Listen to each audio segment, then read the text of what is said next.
आंबाचं नाव घेऊन तुम्ही पैसे वाटप करतात हेच आम्ही मान देतात. काय बोलायचं कुठे बोलायचं भान ठेवा. सगळे आकडे आपल्याकडे आहेत. कुणी कुणी कसली कामं घेतली आहेत उद्या डिक्लेअर करू का? नाईक साहेब चला उद्या डिक्लेअर करू का? सगळे आकडे उद्या डिक्लेअर करू का? बसल्याकडे चर्चा नाही वगैरे करायचे का आपण? मला असं वाटतं की आज बोला ना नंतर आता प्रचार करता येईल साहेब साहेब मला बोलू दे. नाही हे आकडे डिक्लेअर करायचे का आपण?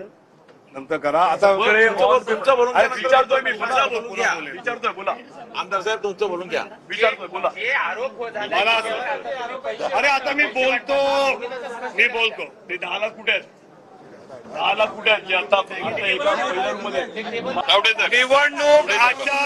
निवडणूक आचारसंहितेच्या विषयातल्या त्या दिवशी वोटिंग मशीन वगैरे याबाबतची माहिती मी दिली आणि त्यामुळे कुठेही इलेक्शन निवडणूक आचारसंहिता भंग नाही. त्यामुळे वास्तव आम्ही सांगितलंय. जितेंद्र आप्पांनी आणि यांनी पण आहे त्यांनी सांगितलंय. आता निवडणूक आयोगाने पोलीस